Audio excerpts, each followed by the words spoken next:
Nani nako obuzibu gamba basajja bange bebazirwana omusajja wange wuno wano mu kifuba yanwani oyo mwesibako naawe soko bireke gwe naye funa gwe wesibako gwe mudibo gwoliko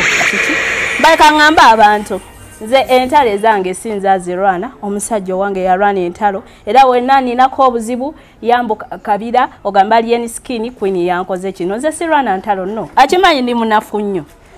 kati simanyi gwe lwaki gambo nine fujo akimanyi ndi munafu era olukola omusango nga ntunabwe nti nga kibebi nga ganja kukoba tuvudeyo alien skin kyekikwambaziza sharia waliwo akavuka kennalabyo postinze ate bagambe ennaku zino kati gwagula omanyi kati muyinawo omuzego mwatandiseewo okwegulira obuvubuka nga temuvugula buki kasamukulakulamu mu myaka anti kati babagwa tebakyaliwo kati mwemugula wenatandika ogula nja bategeeza naye kati sinnaba ate era n'okugula si kibi kali msikini wakwana mukwane newakwatyakukkiriza kogwe kawategeko gundi tatu ate onkekwatako gwe ebyo ebintu byabajega naawe ani gwokwatirira gwe naawe ange mwagala naye anjagala naye ate gwe oli wesibako mwesibe tukimanyi nolyoka tulimbalimba nti oli lubuto naye nga toluli kwini ekitufu kiti wali lubuto nolulimbalimba kubanga bozadde kwini kubanga bozadde lwaki lwaki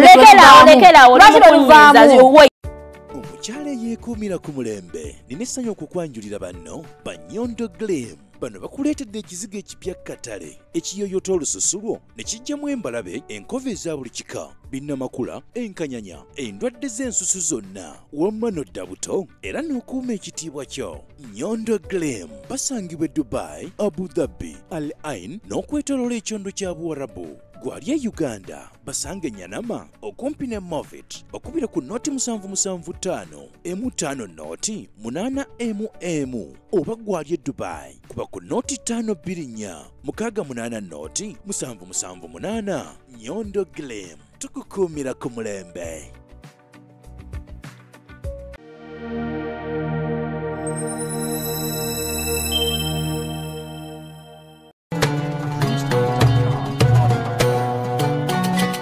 Nyondo Media.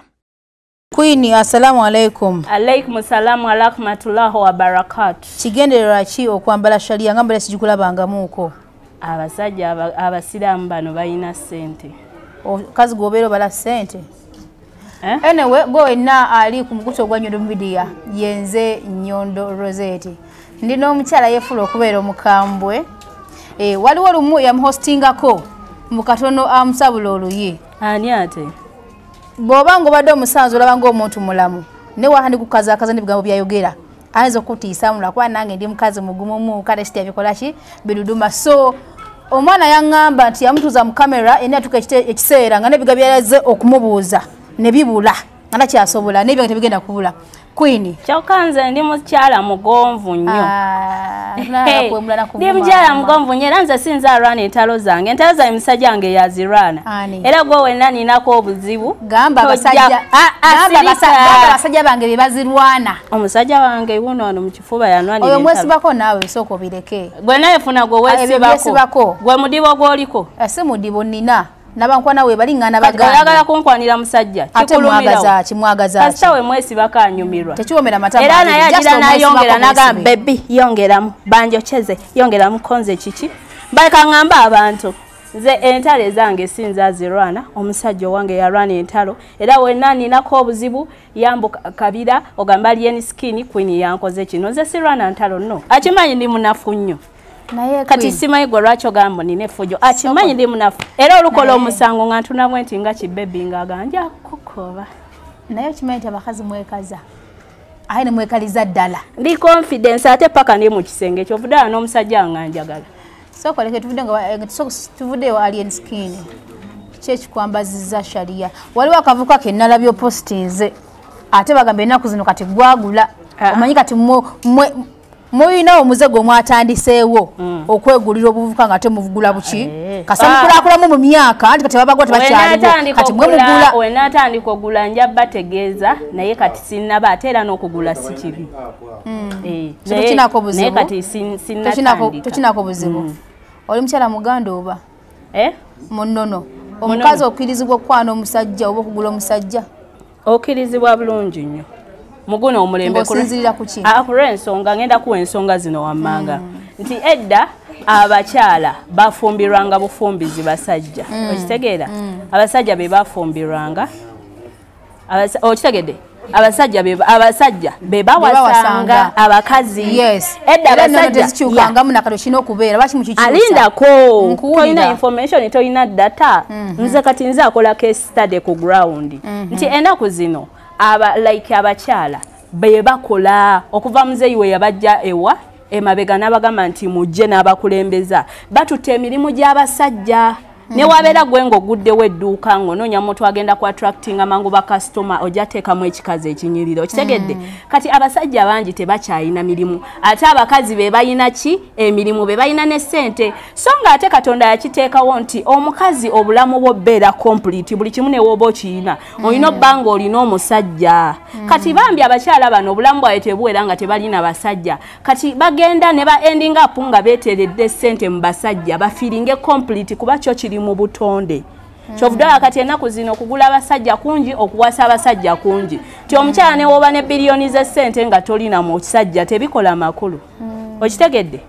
kati ennono ekyukiddemu awo ennono ekyukidde awo okuviira ddala kuki tikati ate tukole tutya kati kwino osobola anyway kino nkikubuuza kimbu osobola ogenda n'okwana omusajja of course alien skin wakwana mukwane ne wakwati akukiriza kogwe kawateeko gundi ttatu atonke kwatako gwe ebintu byabajega naawe ani gw'okwatirira gwe naawe kagwe kawateeko ttatu ya alien skin gwe ya musajja we omusendesende kambuze gwe lwaki oyinza n'obba n'omusajja we yaga nonteekayo nomala onteekaya ate kati kiri bwe kiti enjawulo eriwo nti omusajja owange mwagala naye anjagala naye ate gwe oli wesibako mwesibe tukimanyi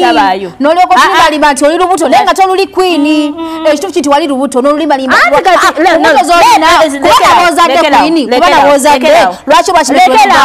olwakibakiluvaamu wait let me explain to the people bana Uganda bambi sagala modire depression yammwe ne pesticide lives zammwe mutandiko zirelatinga ku bantu abalala olwokuba gwa abasajja bakwagala nga bakwabula abasajja bakulekawo abasajja bakola ebintu bogenda loza nti bye bagenda okola ne ku muno simanyi kati lwaki oba wesiba ku boyfriend wo n'omusiba embuto olowooza nti nange kyenkole ewakimekeno kati luliwo olubuto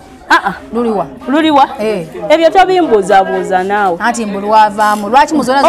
lwaki olulwe lwavaamu era nga wasobola ozizaala gwenze nina ebbugumu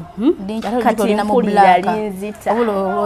anti kakati ekiriwo nti mpulira n'amazzi gakulukuta ekiriwo amanyira kunama noteko omubiri wa ekinkunamye ebbugumu lingi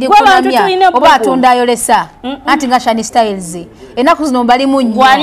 atunda ayolesa era era bwe yeewujjawujja bwati confidence ki anti kakati nze ate osobola nyina byesidiringa n'abanafu era story yange sitalindako tokaya nayo ozze kufuna kunze interview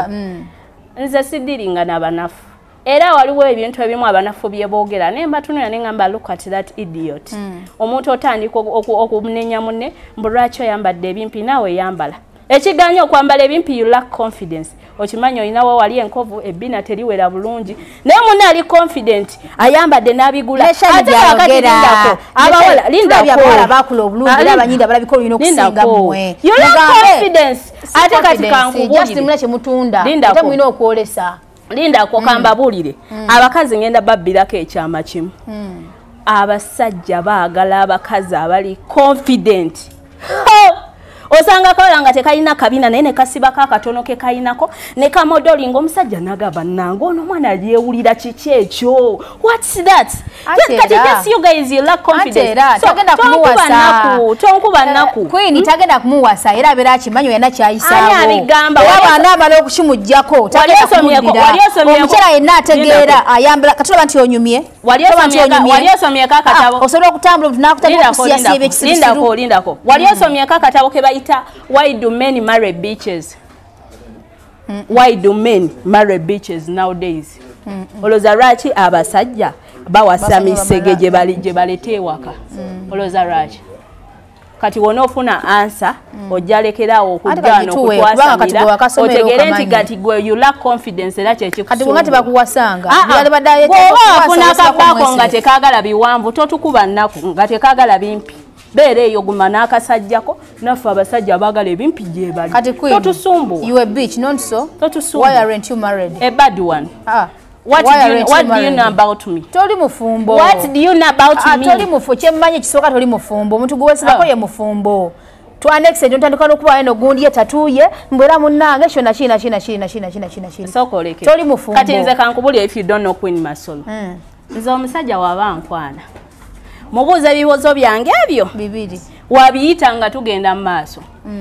Ekibuuzo kyensoko mubuuza. Oyinayo ku bakazi. Oyinayo ki? Ku bakazi. Wangamba nti alina abakazi nga tweyongera mu maaso. Wangamba nti siina manyirawo ekyo kiddamage siddamu na kunyumya mboozizo. Do you know why? Omusajja omukazi mbagamba kino kati nze mbagamba mazima omanyi mutya nnyo amazima. One woman cannot satisfy a man. Tasobola meeting needs za musajja zonna. Cause omusajja agenda okwetaaga maama w'abaana omulungi. Ye maama agenda okuza abaana mu ddiini nga balaga omukwano abagunjule. Omuntu agenda bbanga alina okukola responsibilities ezo zonna akuza abaana obulungi. Yeerabirire n'okwerabirira. Ekimu ajja kiruuzinga. Omusajja agenda kwetaaga kati katugeze omusajja agenda kwetaaga omukazi amuyimirirawo mu bya business. Oli ali ewaka tajja bisobola. Newe yandi bisobodde responsibilities zibaki nyingi. Omusajja at the end of the day kubanga basajja bakolerera kusanyuka ate ekibasanyusa bitundu byacha amateri ebirala mutwelimba. At the end of the day ajja kwagala okusanyuka. Naye oli omukazi ali ewaka agira ne yeruzi na losing nga takyerabirira style takyazimanyi kitegeeza ajja kwetaagayo omukyala amusanyusa ngo mu byekisenge. Okitegeera tikati ojja kwesanga omusajja atali mwenzinya alina abakazi ngabo alina maama abaana alina muyambako mu bya business amusupportinga mwawo alina ne gweyebaka naye obuki obwebasi. Kati abakazi ekibaleetera obufumbo balema ne relationship ne zibalema.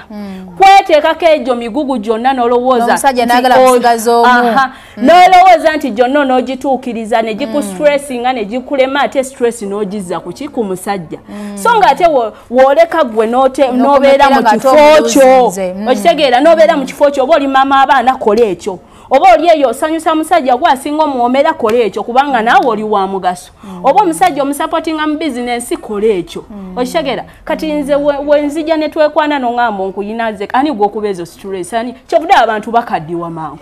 Kwagala ku buli kimu kwatagana. Okitegeera so kati abakazi just wezuula omanye woogwa ekyo kyokola okikole bulungi nnyo omuntu aleme nakola ki kulekawo. Kati simanyi lwaki mujano ne mutwasa mirambo ya dating omusajja omufumbo oli ali maka mozi wangoyi oli ali maka mulabirizi w'abaana nze nange ndi ano omusajja alina kyanjagalako kye muyambako kati simulekerawo ku stress kati naawe gwa musanyusa obusanyusa osuubira okuzaala muleke tabimbuza ebyo nonsense naawe tombuuza gwe togamba waliyo tolaba muno gobeera omala budde ati kati akati kambuuze okadde na mwana tombuuza ndi mwana wa jjajjawo ni mwana wa kitaawo nze gw'olumirirwa mwana wa kitaawo nze gw'olumirirwa tukabiriranga Queen oganye okuzaala okuze emyaka ndi mwana wa maama wo ndi mwana wa maama wo oli mwana wa mama wange naye weesibako bwebagala musajja gwemanyi abali mu lukuba abagala omwesibako naye nga takkiriza nga n'ekikona akuba gwebamanyi abali awo mu lukuba gwolooza wandi wano buli omu yeegomba gwemanyi abakikoleredde gwemanyi ebikonde byendiko gwemanyi ebikonde ebinkuba weebite naye ng'ali atiti ekisooka nze ndi mugezi nanyo temujja kunsobola ndi mugezi ndi muyaaye ndi confident kibuli kimu okiri mbiri anti ndi mulalu naye ate when it comes nti n'omusajja mu promoting ate wawe mubeereramu wadde waliwo wentabuka ne muvuma byonna ebibi n'ebirungi biri mu nze kyovudde yayimba n'abagamba akayimba nti nkulabamu ebirungi bingi kati beere gwe abadde agamba lindako gwe abadde agamba mbuno neekwanira kimenke ekimenke nze yankwana specially mu luyimba omanyi erimba lwe bayita akamaso everyone knows about that omanyi akamaso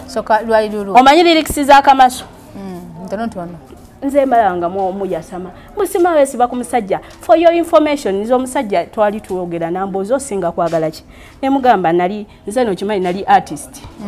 nali artist nga nnyimba naye nezirukamu nga abasajja basaba nnyo obusolo abo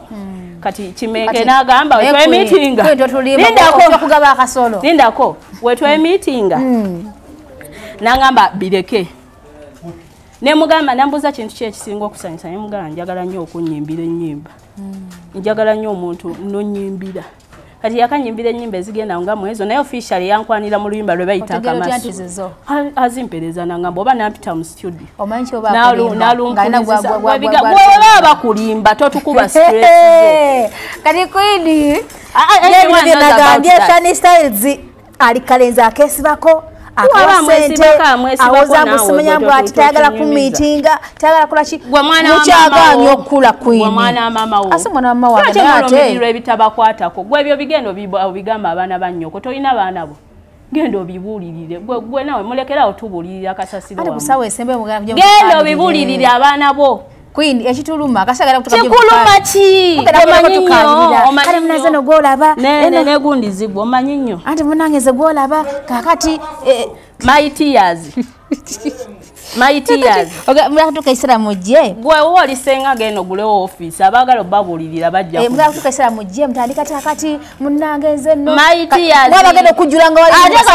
bagala kuzala matumanyi nsonga yitusa kuzala owadde kono owadde kono onakubikisirani oli kubikisirani okuze werabango leta ne bawo muweeko kubanga era nemmere emu etama oba oli mukyere yetamwadda anti otwasamira Just akasala agenda kutuka kwini anti kakati era nze bana Uganda njaba confusing kubanga nze lero ngenda kubeera n'omusajja nzijemba kabirira ebizibu magambe yankoze kino enkyanze kennyini muwani kyenjagala okulaga nti namwe mbulamu bwammwe we muli musula mbufumbo bwamwe nga mukaba enkyane muddawo ne babba bammwe just lwakubanze siina privacy nkikola gundi naye si kipya nawe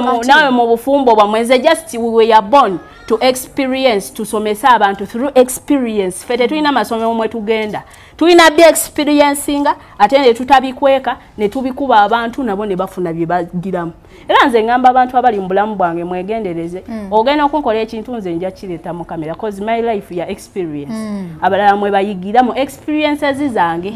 okitegeera kayinza ogenda kukola ekintu eyo nze nkyogera leero mbanku wana lulimba nkuvuma siswala that's my life chagala kumanya oyina mama gwe munsonyo ofunyemu oyina mama gwe yanzala oyina tata gwe yanzala bato ne bala byoyogera ne byokola tanyumya kasasiro obulamu kati kankubulire obulamu buli bwe buti mulimu doctor mulimu gatekeeper mulimu owakasasiro buli omu yeetaaga munne so obeera doctor tolowooza nti ayoze ngo yali yuzire so jja mwetaaga so katonda temuyita musiru buli omu mutonda engeri gye yakola ki kati ezo depression ogenda ozibulire bali basiru bannoobo kyokka katonda musobya kati bwati byakutonda nawe ogenda okola ekyo genda okwabule baba babanno genda basiru baba babanno genda otule ku ebyo owona kwabudde wemba siga mutuukako kati sobola kumukulagirira nawe waali sobola kumukusembereza kubanga manyi kikyo anti kakati obuzibu buli bwe buti muwangadde ne bawo emirundi emyaka ki mu bufumbo emyaka 3 omanyi ekiwangaziza obufumbo bwammwe bwenzi bawo ayenda agenda eri n'ayenda n'awoomerwa najja kubanga eje emyaka 3 amazima agasembayo aga Katonda yakweta mwatamwadda susuwo takyawooma just omukuuma lwampisa omukuuma lwa kubambu oli mubuulirire naye susu takyawooma kati ebikutaasizza lekera wotwasamira ebikutaasizza ne bbaawo mpisa simala kwambala biwanvu simala ng'omuwabula naye susu kufuna walala takyawooma emyaka egyo oguba omwaka anti era kaakati averi n'awoomerwa najja najjulirizaawo okulya enkoko lwaki ejjulirizaawo abasajja mbamanyi ge mazima agasembayo egyo emyaka 3 gye weewaanira ku bannoobo nti gy'omaze mu bufumbo ng'ovumaano ti tebafumbirwa bali boovuma be bali okuyamba emyaka gyo giwangale kuba be bawaako bbaawo najja nga musanyufu nze nkimazi amannya yenze Nyondo Rosette era nga mbanjulira ekizigo kinene ekya Nyondo Glim ekizigo kino kikuyambako okubanga ate okiralinga face yo embalabe oyina black spots oba binnamakula kikuyamba kati okubanga okiryalinga skin yo nebeera erabika bulungi nnyo tekyeruusa wabula kikuleka ku nomo skin yo gwe wena yali kyetaaze osobola okuyita ku namba y'essimu 0524680778 waneeno mu UAE ate gwe ali e Uganda tulina branch erinnya Nama osobola okuyita ku namba y'essimu 0775150811 era osobola okutugobererako ku mikutu gyaffe egy'enjawulo gabanga YouTube, Facebook, Twitter, Instagram ewamu ne TikTok. Nyondo Media, Nyondo Rosette, Nyondo Glam.